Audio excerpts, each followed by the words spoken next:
Hi, and welcome to Shop with Freya. This week I'm in a slightly different location, but we're still talking about retail.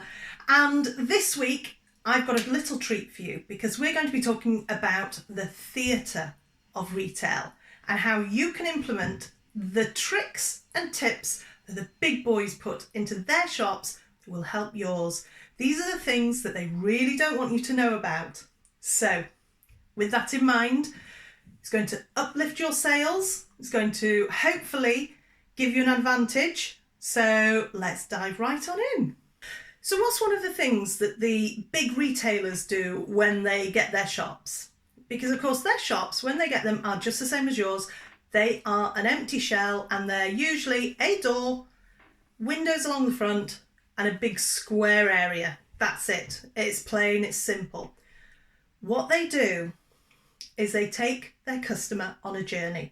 So when you think about all the stores that you go into, there is a set pattern and a set way that you have to walk through the store, and you are driven through that store as well.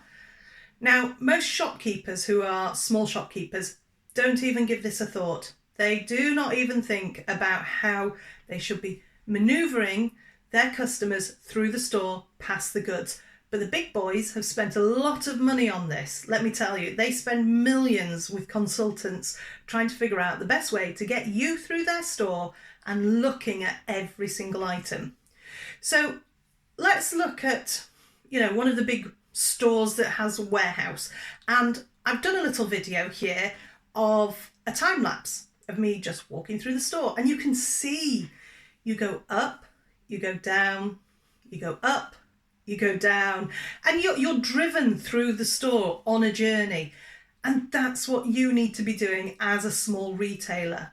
You need to be taking your customers through your store in a journey. And it doesn't matter how big or small your shop is, you can do this. So I'm going to explain to you how you can do this.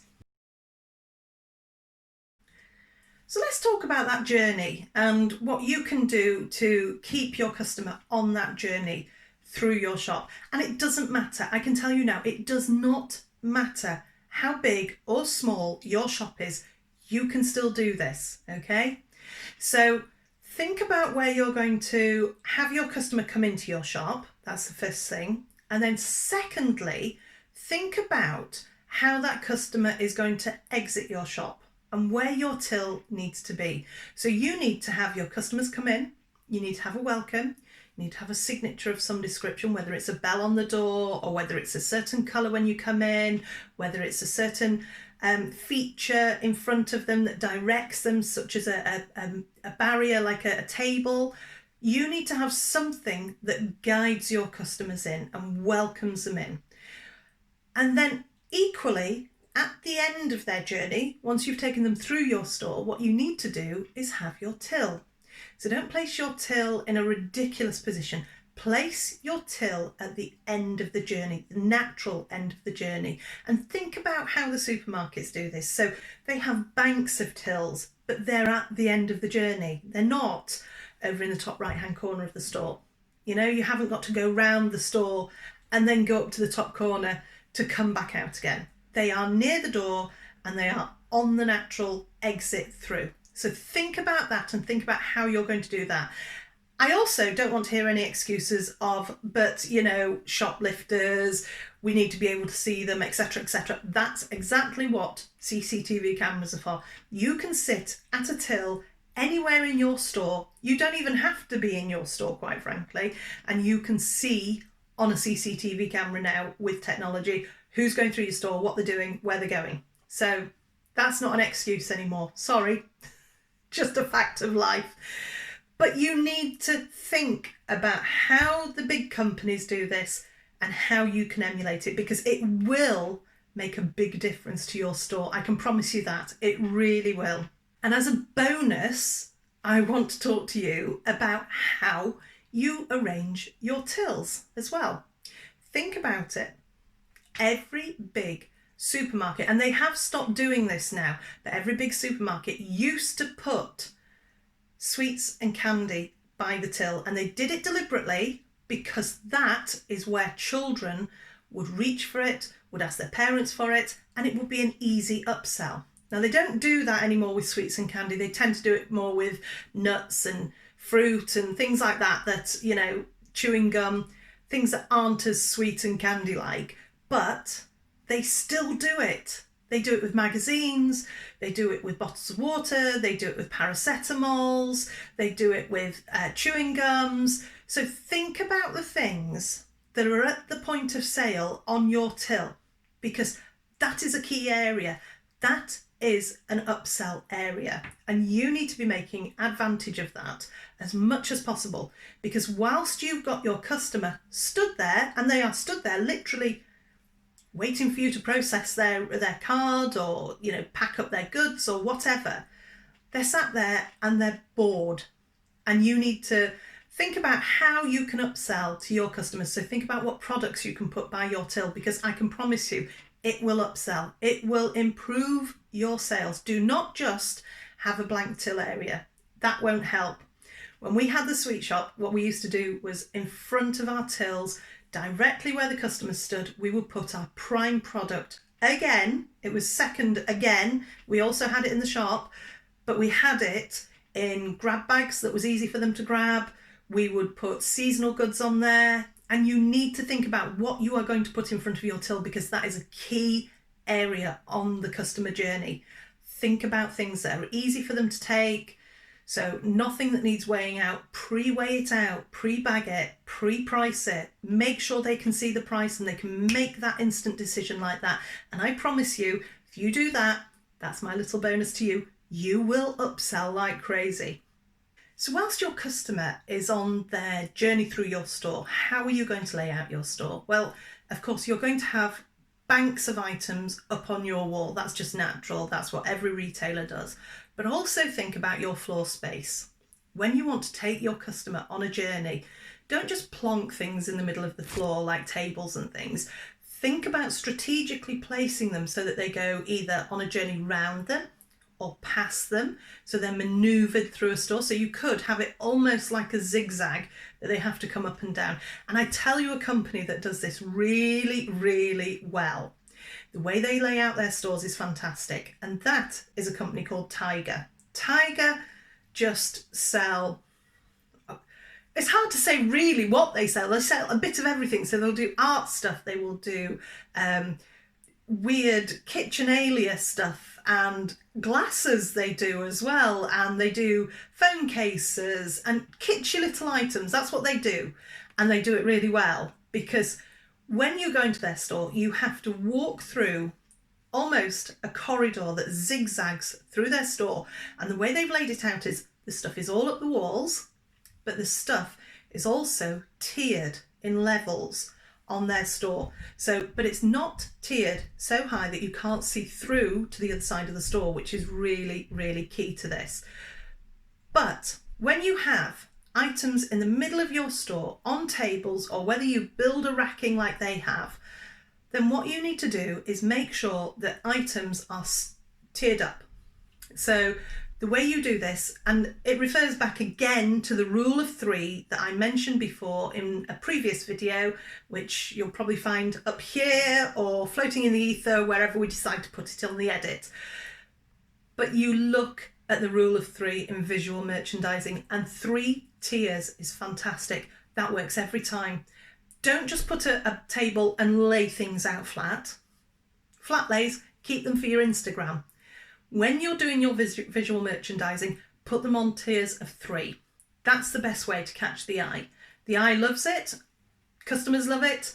It's just a thing. And all the big retailers know about this. Now, another retailer that takes you on a journey through their store, and they're renowned for it, they really are, is IKEA. And they do this really, really well. You should be following their example as well for this, because you have to walk through their set out, their store, and how they've done it. Yes, they do have emergency little cut-throughs, but you've got to find them. They're really hard to find, but they take you on that journey. You have to go through. And the reason they do this is because they know that you will buy. That's the key to this. When you have to go past, you get bored and you think, oh, I fancy a bit of that. I might buy that. Oh, I didn't even think about that. That's what they know is the key psychology in retail that this is all about. So you can implement that in a store that is tiny. You don't even have to think about this. What you do need to do is think about the layout of your store. And if you need to change it, because this works. The big boys do it all the time because it works. So what else do you need to think about in your store for the layout? One of the key things is lighting. And think about the lighting that you have both in the roof, in the ceiling of your shop. Think about the lighting that you have on your shelving in the walls. And think about spotlighting items in your shop. So if you have central areas, think about getting plugs put into the floor so that you can put them on top of tables. And even just an angle poised lamp is really effective at spotlighting a good. You can do this with different changing light bulbs, LED strips. You can get these really cheaply, quite simply from Amazon or, your local electrical retail store.